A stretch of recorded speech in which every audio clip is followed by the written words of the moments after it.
Good morning student. Electrician और fitter प्रथम वर्ष के छात्रों के लिए वर्कशॉप कैलकुलेशन और साइंस विषय के अंतर्गत अध्याय 12 क्षेत्रमिति हम लोग पढ़ रहे हैं। इस अध्याय पे आज ये 18वां वीडियो क्लास है। क्षेत्रमिति के अंतर्गत हम लोगों ने वर्ग, आयत, समांतर चतुर्भुज, त्रिभुज और उसके बाद कुछ सॉलिड फिगर्स जैसे कि घन, घनाभ, षटभुज के बारे में हमने देखा। आज हम एक नई ज्यामितीय आकृति जिसको हम इंग्लिश में स्फीयर और हिंदी में गोला बोलते हैं, उसकी क्षेत्रमिति के बारे में अध्ययन करते हैं। तो ये डायग्राम मैंने आपको एक स्फीयर का बनाया है। स्फीयर जो होता है एक अर्थात जो गोला होता है वो गेंद के आकार का होता है 3D में। तो गोले का जो आयतन है उसके लिए जो सूत्र होता है 4/3 पाई r क्यूब होता है, जहाँ पे r क्या होता है, गोले की त्रिज्या। और अगर गोले का संपूर्ण पृष्ठ का क्षेत्रफल अगर निकालना हो तो 4πr² से आप गोले का संपूर्ण पृष्ठ का क्षेत्रफल ज्ञात कर सकते हैं। संपूर्ण पृष्ठ का मतलब ये होता है कि अगर गोले पे आपको एक पेपर लपेटना है या उसको कवर लगाना है तो वो कितने क्षेत्रफल का होगा, तो ये गोले के संपूर्ण पृष्ठ के क्षेत्रफल से मालूम हो सकता है। तो गोले के लिए हमने दो फार्मूला देखा, एक गोले का आयतन के लिए, एक गोले का संपूर्ण पृष्ठ के क्षेत्रफल के लिए।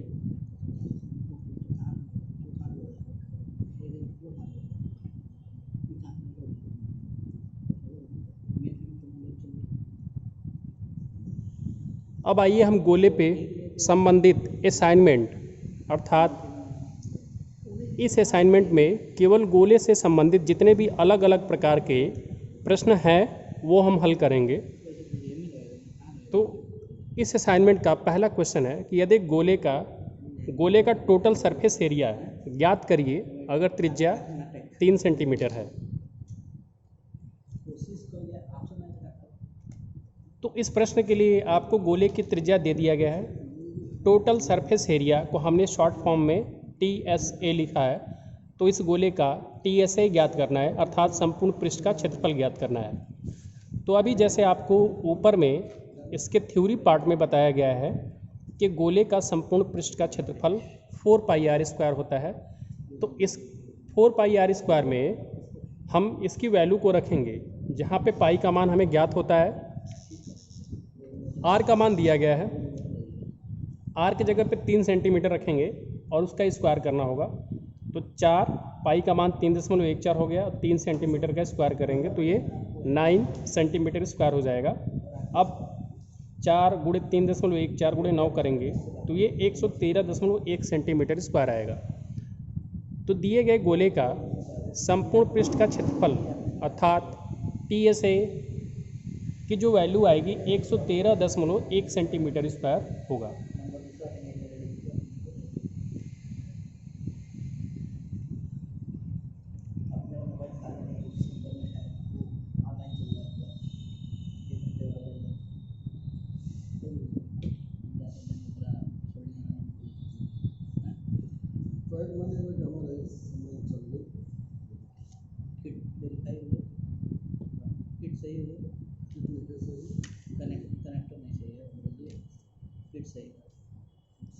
असाइनमेंट का क्वेश्चन संख्या 2। क्वेश्चन संख्या 2 देखिए आप, गोले का व्यास ज्ञात करें अगर आयतन 15,625 सीसी का यहाँ पे मतलब है क्यूबिक सेंटीमीटर अर्थात घन सेंटीमीटर।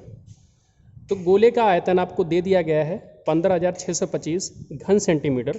गोले का व्यास ज्ञात करना है। तो हमें पता है, हमें ज्ञात है कि गोले का जो आयतन होता है वो 4/3 पाई r क्यूब होता है। तो इसका मतलब ही हुआ कि 4/3 पाई r क्यूब दिए गए आयतन के बराबर ही होगा, 15,625 सीसी के बराबर होगा। तो हम 4/3 पाई r क्यूब को कंपेयर करेंगे 15,625 से, तो यहाँ से पाई का मान रखेंगे 22/7 और आर क्यूब हमें मालूम करना है। तो आर क्यूब बराबर कितना हो जाएगा 15,625। 3 और 7 का तिर्य गुणा हो जाएगा 7 × 3 और ये 4/22 नीचे चला आएगा 4 × 22।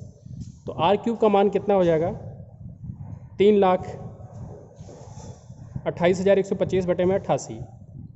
अब जब 3,88,125 में आप भाग देंगे 88 का तो जो वैल्यू आएगी वो 3,788.69 आएगी। ये आर क्यूब की वैल्यू आई है, मतलब त्रिज्या के घन की वैल्यू आई है। हमें जबकि आर का मान निकालना है तो आर का मान निकालने के लिए यहाँ से जब क्यूब का पावर हटाएंगे तो उधर क्या लग जाएगा, घनमूल लग जाएगा। तो ध्यान दीजिएगा, यहाँ से मैंने आर क्यूब जब निकाला है तो यहाँ से आर का पावर ख़त्म हो जाएगा क्योंकि यहाँ पे क्या लग जाएगा, घनमूल लग जाएगा। और घनमूल कैसे लिखते हैं, करणी लगाते हैं और करणी पे जो रेज है पावर वो 3 लगाते हैं। इसका मतलब ये होता है कि अगर हम इसका फैक्टर करेंगे, गुणनखंड करेंगे, तो जो फैक्टर होंगे उनसे कॉमन जो हम लेंगे वो 3 के जोड़े वाले बाहर लेंगे। तो आर का मान अगर हम 3,728.69 का जब घनमूल निकालते हैं तो 15.51 सेंटीमीटर आएगा। तो यहाँ से हमें त्रिज्या पता चल गई, गोले की त्रिज्या कितनी आ गई 15.51 सेंटीमीटर। अब हमें व्यास मालूम करना है। तो ये तो आपको इस अध्याय के शुरुआत में ही बता दिया गया था कि जो व्यास होता है वो त्रिज्या का 2 गुना होता है। तो 15.51 सेंटीमीटर का 2 गुना करना कितना आसान है। तो डायमीटर कितना आ जाएगा 2 × 15.51, हमने 2 गुना कर दिया। तो यहाँ से डायमीटर की वैल्यू जो आ गई, अर्थात गोले की जो व्यास की वैल्यू आ गई, ये 31.02 सेंटीमीटर आ गया।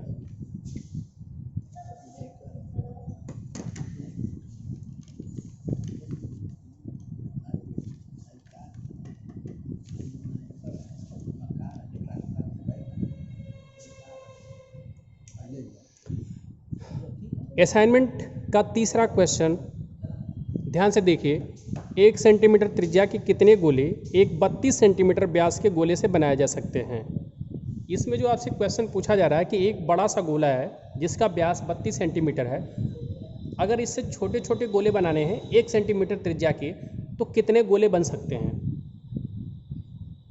तो एक बात याद रखिए कि अगर एक बड़े से गोले से अगर हमें छोटे छोटे गोले बनाने हैं तो बड़े गोले का जो आयतन होगा उन सभी छोटे गोलों के आयतन के योगफल के बराबर होगा।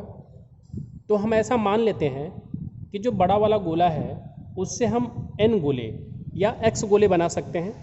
तो इसका मतलब ये है कि अगर एक छोटे गोले का आयतन में अगर हम n का गुणा कर देंगे तो ये पूरे n गोले का आयतन के मान के बराबर आ जाएगा और इसकी वैल्यू बड़े गोले के आयतन के बराबर होगी। मैंने क्या बोला, एक बार मैं फिर से रिपीट कर देता हूँ कि एक छोटे गोले का आयतन में अगर हम n का गुणा कर देंगे, क्योंकि हमने ये मान लिया है कि बड़े वाले गोले से हम n गोले बना सकते हैं, तो इसका मतलब कि अगर हम n गोले का आयतन निकालना चाहेंगे तो एक छोटे गोले के आयतन में n का गुणा कर देंगे तो हमें उन सभी n गोलों का आयतन मालूम हो जाएगा और ये जो आयतन होगा ये बड़े गोले के आयतन के बराबर होगा। तो एक छोटे गोले का आयतन, क्योंकि हमें पता है कि छोटे गोले की जो त्रिज्या है वो 1 सेंटीमीटर है, तो n × 4/3 पाई r क्यूब। तो r का मान यहाँ पे क्या है 1 सेंटीमीटर, 1 सेंटीमीटर का क्यूब करेंगे और ये बड़ा गोले का आयतन 4/3 पाई r। अब ध्यान दीजिए कि जो बड़ा गोला था उसका व्यास कितना था 32 सेंटीमीटर, तो त्रिज्या कितनी हो जाएगी 16, व्यास का आधा, तो 16 सेंटीमीटर का क्यूब। तो यहाँ से 4/3 पाई इधर से कैंसिल हो जाएगा, 1 सेंटीमीटर का क्यूब 1 सेंटीमीटर क्यूब ही रह जाएगा और 16 सेंटीमीटर का क्यूब जब करेंगे तो 16 × 16 × 16 करेंगे, अर्थात 16 का पावर 3 ज्ञात करेंगे। तो n बराबर कितना हो जाएगा 4096। जब 16 में 16 का गुणा करेंगे तो 256 होगा, 256 में 16 का गुणा करेंगे तो 4096 होगा। तो इसका मतलब ये है कि 32 सेंटीमीटर व्यास के गोले से अगर हम 1 सेंटीमीटर त्रिज्या के छोटे छोटे गोले बनाएंगे तो ऐसे 1 सेंटीमीटर त्रिज्या वाले टोटल 4096 गोले बनाए जा सकते हैं, जिसमें हमने लिखा है कि 4096 बाल बनाए जा सकते हैं। अगला क्वेश्चन है कि पीतल के 3 बॉल जिनकी त्रिज्याएं क्रमशः 3 सेंटीमीटर, 4 सेंटीमीटर और 5 5 सेंटीमीटर है को पिघलाकर एक बॉल बनाई जाती है तो नई गेंद का आयतन क्या होगा। तो यहाँ पे 3 छोटे छोटे गोले थे जिनकी त्रिज्याएँ क्रमशः 3 सेंटीमीटर, 4 सेंटीमीटर और 5 सेंटीमीटर है को पिघला करके एक गोला बना दिया जाता है। तो जो नई गेंद बनेगी इन तीनों को मिला करके उसका व्यास क्या होगा। तो ध्यान रखिए कि इन जो छोटी छोटी गेंदों को मिला करके नई गेंद बनाई जाएगी तो नई गेंद का आयतन जो होगा इन तीनों गेंदों के आयतन के योगफल के बराबर होगा। तो जो 3 छोटी छोटी गेंदों का आयतन होगा वो एक नई गेंद के आयतन के बराबर होगा जो बड़ी सी गेंद बनेगी। तो जो 3 छोटी छोटी गेंद हैं उनका त्रिज्या 3 सेंटीमीटर, 4 सेंटीमीटर और 5 सेंटीमीटर है। तो हम पहली वाली गेंद का आयतन निकाल लेते हैं 4/3 पाई आर क्यूब के फार्मूले से। तो 4/3 पाई आर की जगह पे हमने 3 सेंटीमीटर रख दिया, उसका क्यूब कर लिया, प्लस 4/3 पाई अगली जो गेंद है 4 सेंटीमीटर त्रिज्या वाली उसका आयतन, तो 4/3 पाई 4 सेंटीमीटर का क्यूब, और फिर जो अगली छोटी सी गेंद है 5 सेंटीमीटर त्रिज्या वाली उसका आयतन जोड़ देंगे 4/3 पाई 5 सेंटीमीटर का क्यूब। अब ये तीनों छोटी छोटी गेंदों का जो आयतन का योगफल होगा वो किसके बराबर होगा, जो नई गेंद बनेगी उसके आयतन के बराबर होगा। तो नई गेंद की तो हमें त्रिज्या मालूम नहीं है, उस त्रिज्या को हम मान लेते हैं कि आर होगी। तो आयतन कितना होगा 4/3 पाई आर क्यूब हो जाएगा। अब यहाँ से 4/3 पाई कॉमन ले लेते हैं तो 3 का क्यूब प्लस 4 का क्यूब प्लस 5 का क्यूब बराबर हो जाएगा 4/3 पाई कैपिटल आर के क्यूब, और इधर से 4/3 पाई इधर से 4/3 पाई कैंसिल हो जाएगा। तो 3 का क्यूब, 4 का क्यूब और 5 का क्यूब ये हम जोड़ेंगे और ये किसके बराबर होगा, नई गेंद की त्रिज्या के क्यूब के बराबर होगी। तो 3 का क्यूब 27, 4 का क्यूब 64 और 5 का क्यूब 125। तो 27 प्लस 64 प्लस 125 जोड़ेंगे तो ये कितना आएगा 216। इसका मतलब कि जो नई गेंद की त्रिज्या होगी उसका क्यूब कितने के बराबर होगा, 216 के बराबर होगा। लेकिन हमें नई गेंद का व्यास मालूम करना है, उससे पहले हमें त्रिज्या मालूम होनी चाहिए, न कि त्रिज्या का क्यूब। तो त्रिज्या निकालने के लिए 216 का क्या ले लेंगे, घनमूल, क्योंकि इधर से पावर जब 3 हटाएंगे तो इधर क्या लग जाएगा, पावर 1/3 लग जाएगा, जिसको हम क्या बोलते हैं, घनमूल बोलते हैं। तो जब 216 का घनमूल निकालेंगे तो 216 का फैक्टर करेंगे, अर्थात इसका गुणनखंड करेंगे। तो गुणनखंड करते समय आपको ध्यान ये देना होगा कि गुणनखंड ऐसा करना है कि हमें 3-3 के जोड़े बन करके निकले। तो 216 को अगर हम गुणा करेंगे, गुणनखंड निकालेंगे तो 6 गुणे 6 गुणे 6। अब चूंकि ये पावर मतलब घनमूल निकाल रहे हैं तो अगर 6 यहाँ पे 3 बार आया है तो 1 6 बाहर आ जाएगा करनी से, तो आर का मान कितना आ जाएगा 6 सेंटीमीटर। तो हमें ये पता चल गया कि जो नई गेंद होगी उसकी त्रिज्या कितनी होगी, 6 सेंटीमीटर। तो आपने ये देखा कि जब हम 3 सेंटीमीटर, 4 सेंटीमीटर और 5 सेंटीमीटर त्रिज्या की 3 गेंदों को मिला करके एक बड़ी गेंद बनाते हैं तो जो बड़ी गेंद बनेगी उसकी त्रिज्या कितनी होगी, 6 सेंटीमीटर। लेकिन इस प्रश्न में हमसे उस बड़ी गेंद का व्यास पूछा गया है, तो जब हमने त्रिज्या निकाल लिया है तो व्यास भी आसानी से निकल आएगा। व्यास कितना होगा, त्रिज्या का 2 गुना, तो 6 सेंटीमीटर का 2 गुना कर देंगे तो कितना आ जाएगा, 12 सेंटीमीटर। तो नई गेंद का जो व्यास होगा वो 12 सेंटीमीटर के बराबर होगा।